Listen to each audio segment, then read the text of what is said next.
What's going on, guys? It's your boy Austin Shope here. In today's video, we're going to be talking about our predictions for UFC 309. It's in Madison Square Garden. It's a pretty big card. Every time there's a fight at MSG, you know, it's always a sold-out arena. I'm pretty sure UFC holds the record for most sold-out events at MSG. I'm pretty sure that's what it is. So this card, it's pretty important, pretty stacked.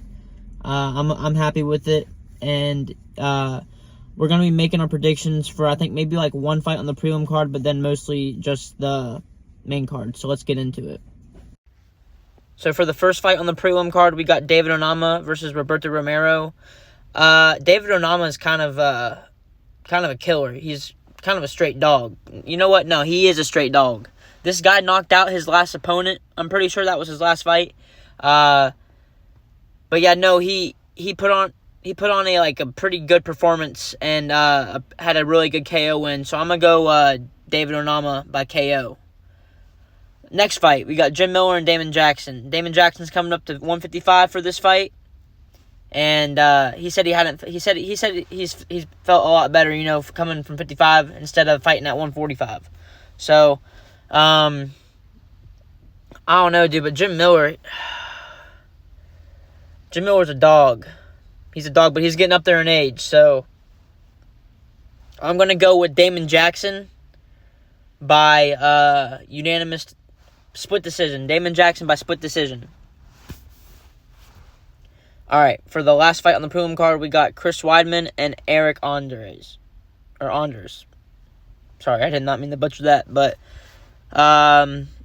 Chris Weidman, he didn't look too... I mean, his last performance was okay, I guess. It wasn't like anything impressive. I'm pretty sure he fought Bruno Silva last fight, but yeah, no, honestly, dude, I think he might have been super freaking rusty from where he hadn't fought in all those years. So hopefully he puts on a better performance. But I'm gonna go Chris Weidman by unanimous decision with this fight. Hopefully he's done something better, you know, for his training to put on a better performance, because his last fight wasn't that good of a performance, really, in my opinion. For the first fight on the main card, we got Ruffy versus Lontop. And if you guys don't know who Mauricio Ruffy is, he's on the same team as Kai Borello, Gene Silva, and Carlos Prates, who are all three freaking running through everybody in the UFC right now that they're facing. So I don't know what the Fighting Nerds got going on over there, but I'm excited for this fight. Just because of, you know, who he is alone and where he comes from, you know what I'm saying? Like, everybody on that team, dude, are straight dogs, bro. And they're like, I'm pretty sure they're all undefeated in the UFC right now, if I'm not mistaken. But, nah, this dude is a pretty promising prospect, and I'm really excited to see this fight. He's gotten back-to-back KOs his first two fights in the UFC. So you already know this guy has knockout power. And it seems like the dude that he's fighting is a straight can, bro. He lost his last two fights. And, I mean, his last fight, he lost by a split decision, but I don't even know who that guy is. So, I mean, I don't know. This guy could be a scrub, so they could just be feeding him to Ruffy just for another win. But I don't know who this guy is. If you guys have any idea who this guy is, let me know. I could be wrong. So, but yeah, as from what I see, it looks like Ruffy's gonna probably get a stellar performance on this guy. He's gonna, you know, walk the floor with him. So I got Mauricio Ruffy by knockout, first round knockout.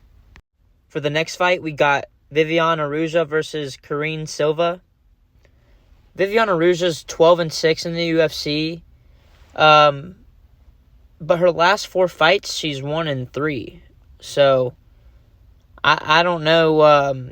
She could be going downhill from here. It could be closer to her retirement. And it just, from what it looks like, all of her fights have just been decisions. I mean, I don't know. It just seems like she can't really come out with like a dominating win or even like a statement. So, I don't know. But Karine Silva, on the other hand, she hasn't lost a fight.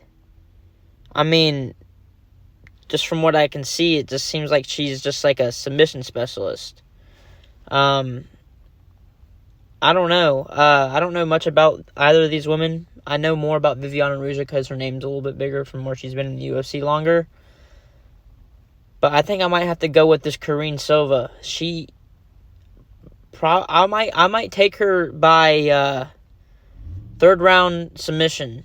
Let's say she chokes her out. So that's my pick for this fight. I don't know. She just looks like a straight dog, so I can see her going places. I could also see this being one of Viviana's last fights, if I had to guess. You know, she hasn't been doing too good her past few fights. So, but yeah, I got Karine Silva by submission. For the next fight, we got Bo Nickel versus Paul Craig. See, this fight right here is probably Bo's biggest test, considering that Paul Craig's resume isn't even that bad. Yeah, he might have lost his last few fights, but this dude submitted Magomed Ankalaev. He knocked out Jamal Hill. I'm like, dude, like, he has some impressive wins. So if I had to put this into a better explanation, Paul Craig is like the middleweight version of Michael Johnson. He'll have some impressive wins, but he just can't seem to be consistent. I don't know. But I think Bo Nickel, dude, this is probably going to be his biggest test. I love Bo Nickel, but from what I can see, his striking's not really all there, you know? And who knows, he could have improved a lot from this training camp since he's training, he trained in Coconut Creek, Florida with the American Top Team instead of the one in Happy Valley, PA or whatever. But no, like, I'm picking Bo Nickel for this fight. I'm picking Bo Nickel for his fight. I'd be stupid if I didn't. But Bo Nickel really thinks he's gonna go out here and submit Paul Craig. No, if I was making a prediction for this fight, I'm gonna go with Bo Nickel by TKO. I'm going Bo Nickel by TKO in the third round. I think Paul Craig is gonna give him a run for his money.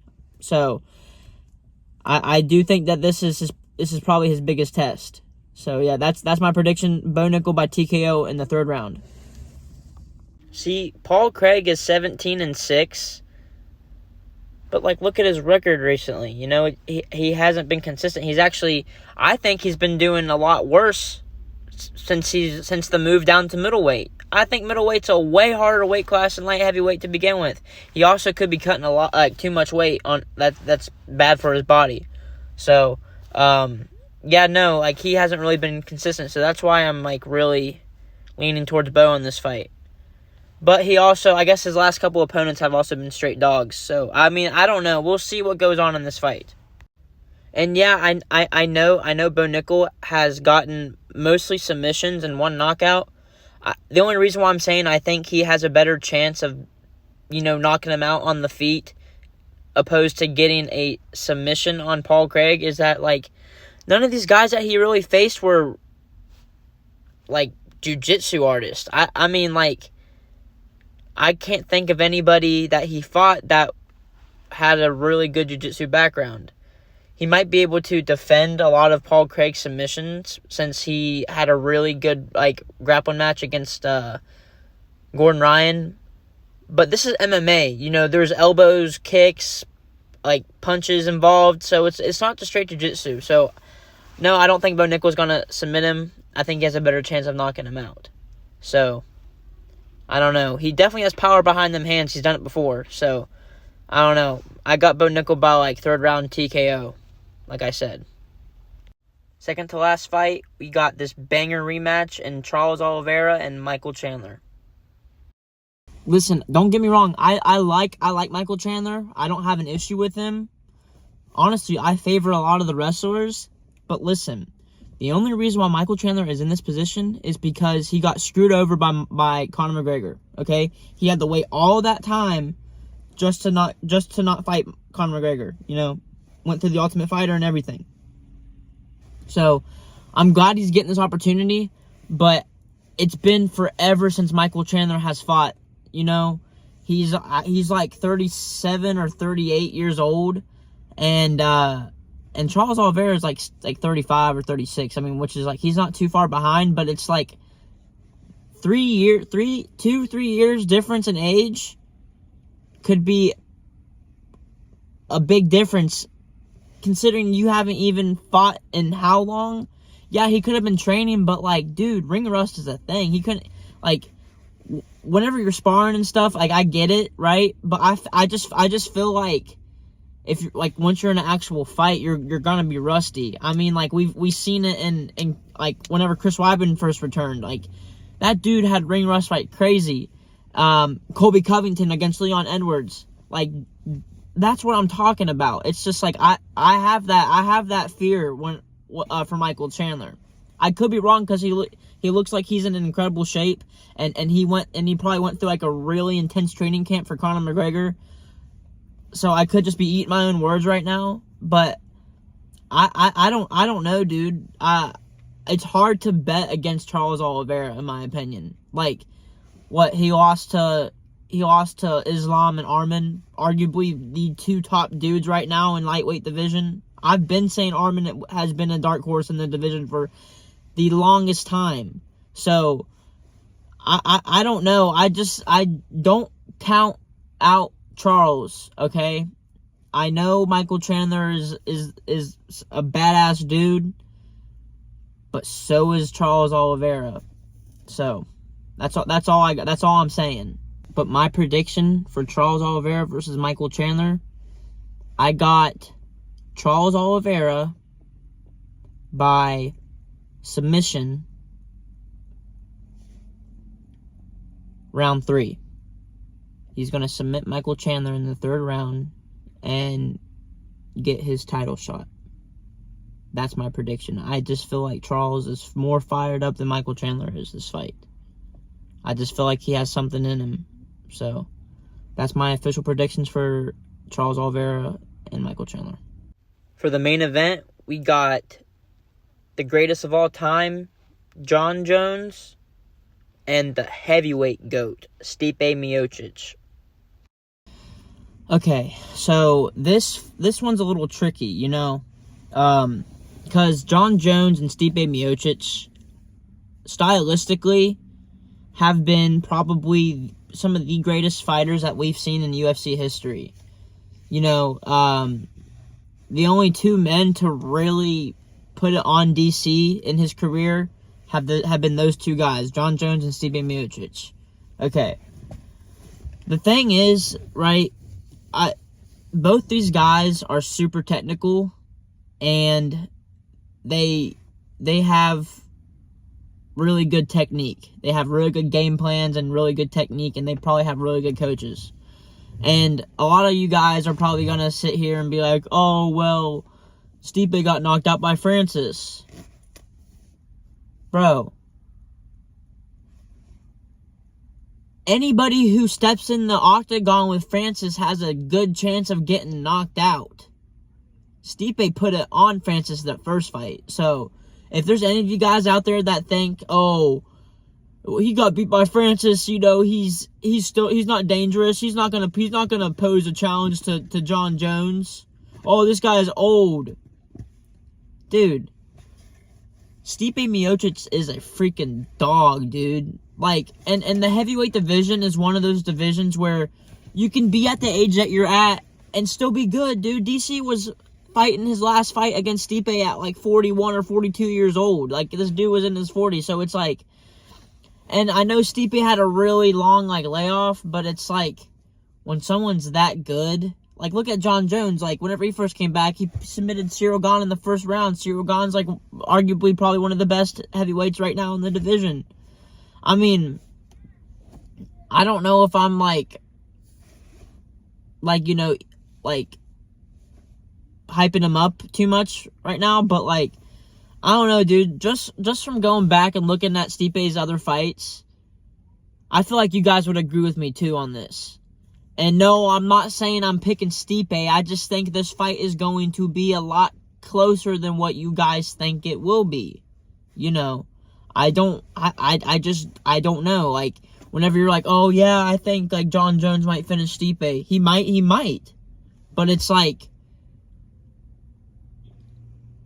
I'd be stupid to say that Stipe doesn't have a chance. I mean, I don't know. I think this fight is going to be a lot closer than what it's going to be, you know? Like I said, you got the greatest of all time versus the heavyweight GOAT. And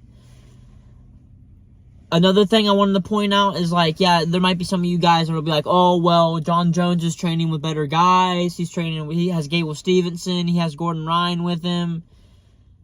I mean, yeah, because you guys are seeing his training footage and seeing, like, his film and stuff. You don't know who Stipe's training with.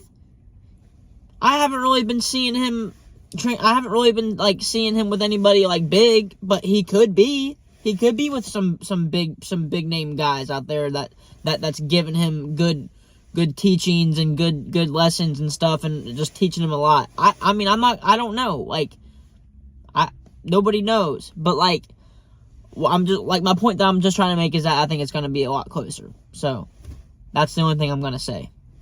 But if I had to go with a winner of the fight, I will choose Jon Jones. I think Jon Jones will win, but I think it's probably going to go out to a decision. I don't think, the only way I see him getting Stipe is by catching him, maybe with, like, a head kick or something, or if he used that 12-6 elbow, you know. But yeah, no, I'm choosing Jon Jones for this fight by unanimous decision. I think he's going to pull out a decision on Stipe. I don't think he's going to finish him. So, that's my predictions for the whole card, the main event. Let me know what you guys think about my predictions for this whole card. Let me know if you guys think my predictions are stupid. I mean, I just want to hear your guys' thoughts. So, like this video, subscribe, comment, and tune in for tomorrow, UFC 309 in Madison Square Garden. Peace.